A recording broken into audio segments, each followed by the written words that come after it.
سلام اليوم غادي نحضر معكم السلمون بلي زيبيناغ والكريمه.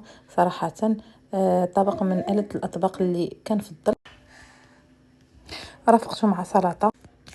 جربوه وردوا عليا الخبر. بالنسبه للطريقه كنحتاجو معلقه ديال الزبده، غادي نضيف شرائح ديال السلمون، غادي نخليهم غير يتحمروا يتشحروا لينا مزيان، غنخليهم كاع يطيبوا غير على هذا الشكل هذا كما كتشوفوا.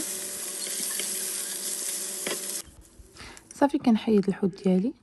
من بعد غادي نضيف طوماط سوريس، البودره ديال الثوم المجففه اولا العاديه اللي عندكم، غادي نضيفوا شويه ديال الملحه، قزبر ومعدنوس مجفف، شويه ديال الابزار، وغادي نخلط المكونات مع بعضياتهم.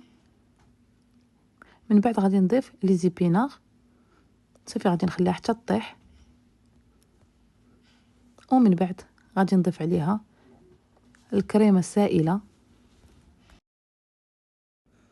صافي من بعد ما ضفت الكريمه السائله غادي نخليها حتى تطلق وتطبخ ليا مزيان. عاد غادي نضيف عليها السلمون، وغادي يكون واجد بالصحه والراحه. نتمنى ينال الاعجاب ديالكم.